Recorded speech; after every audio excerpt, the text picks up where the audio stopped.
that's how you'll get him for both of us. You know, I didn't get him that time, but I promise you, before my career's over, I'm gonna murder Colby in the cage, legally.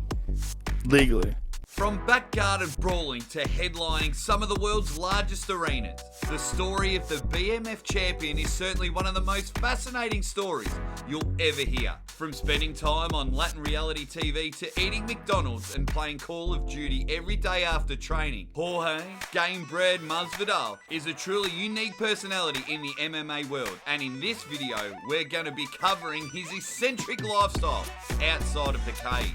And make sure to stay until the end of the video to find out how the bitter rivalry between once best friends and teammates Jorge Masvidal and Colby Covington came to be in the first place.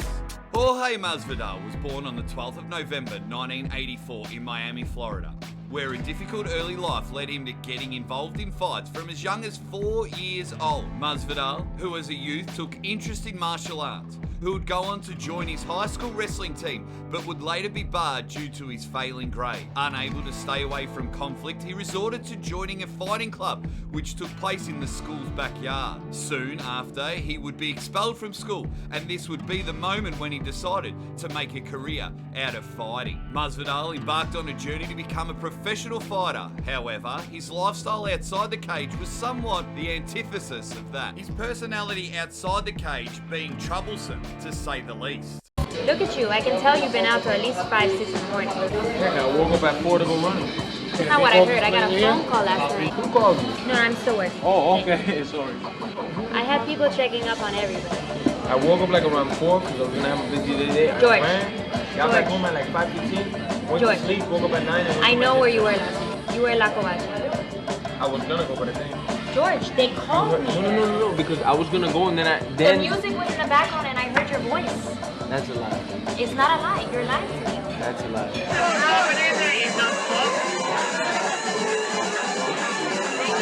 What did you tell me? You want to be Strikeforce champion? How do you think I can make that happen when you're 4 weeks out from a fight and you're partying till 5 in the morning? I woke because I was going to see it. I know where you got to confuse. Let me finish. Jorge Masvidal lived the Miami life despite the physical demands of a career in MMA, and yet remained a force to be reckoned with in his fight. But the antics didn't stop at partying, as Masvidal has not been one to shy away from fighting outside of the cage. All you need to do is ask the current UFC welterweight champion.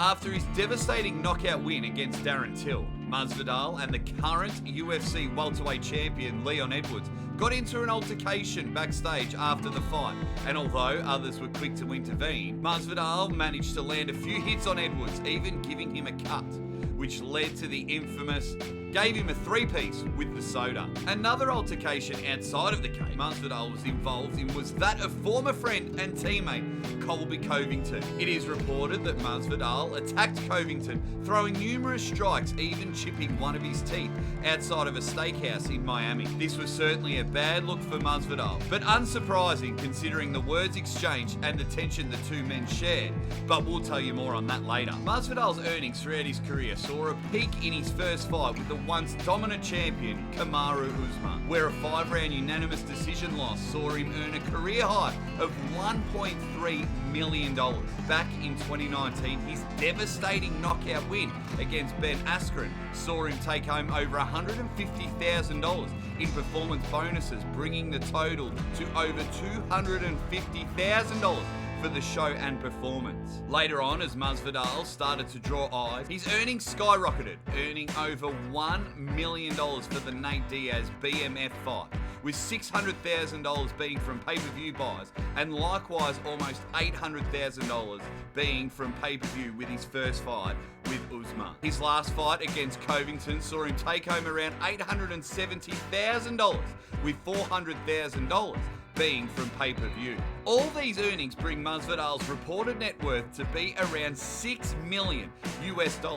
and he certainly isn't shy about spending it. He's the proud owner of a $2 million Scarface-inspired mansion in a Florida-gated community, which is his biggest purchase yet. Alongside his mega mansion, he owns a red Ferrari 296 GTB to go with it, which is worth over $300,000. So it's certainly fair to say that Masvidal is enjoying a lavish and extravagant lifestyle and making the most of his superstar status in the UFC. In 2018, however, before Jorge became the star he is today, he was featured on a Latin TV show by the name of Exaltan Estados Unidos. On the show, all types of professional athletes would be split into two teams and would complete physical challenges against each other. While on the reality TV show, the contestants would have no access to a phone, the internet, or be able to contact anyone from the outside world. Jorge credits the renewal of his career to the time he spent isolated on the reality TV show, stating it allowed him to hear his own voice and know what he wanted to get done in his career before he closed the chapter on fighting. And his time secluded proved to be invaluable to his MMA career, as following his time on the show was his vicious knockout on Darren Till, and then his incredible Ben Askren knockout. The lifestyle of Street Jesus, Jorge hasn't always had him walking away from his actions without being called to question, as his altercation with Colby outside of the cage led to legal repercussions. As far as the public is aware, he is facing charges of second-degree felony aggravated battery and criminal mischief, and is set to face trial early in May. His former teammate, the defendant, is claiming he suffered a brain injury and a chipped tooth, and if convicted, Masvidal could face up to 15 years in prison and up to a fine of $10,000. Colby Covington is understood as the villain in MMA currently, with many stars, including John Jones, heavily critiquing his conduct outside the cage and the lines he crosses. Masvidal has been and is still vocal about his distaste for Colby and the things he has said about him. And we're going to reveal to you how they went from as close as they were to the bitter enemies that they are today. But before that, if you want a chance to win our monthly shout out, make sure to comment "I subbed" in the comments down below and you'll be in with a chance to win. My striking coach, this is when we cut ties, me and him. My striking coach trained him from his amateur all the way to his Rafael dos Anjos fight. And he did a handshake deal with him, 5% on your fights. You know, if you make $1,000, you make $500,000. 5% is what you're gonna pay me, because that's what Joel Romero pays me, that's what Jorge Masvidal pays me, that's what all the guys that train with him pay him, you know, and he's like accessible at all times. He will drive an hour this way, drive an hour back that way, and just give you all his knowledge. And that's what he wanted, you know. And they shook hands on it. As soon as Colby made money, what did he do? Didn't pay my coach. So since then, I was like, bro, back neck. And my coach is like, don't do it, bro.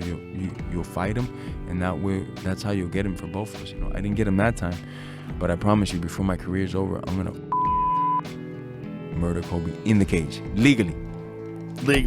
As you can see, the bad blood between these two men has been brewing for a long time.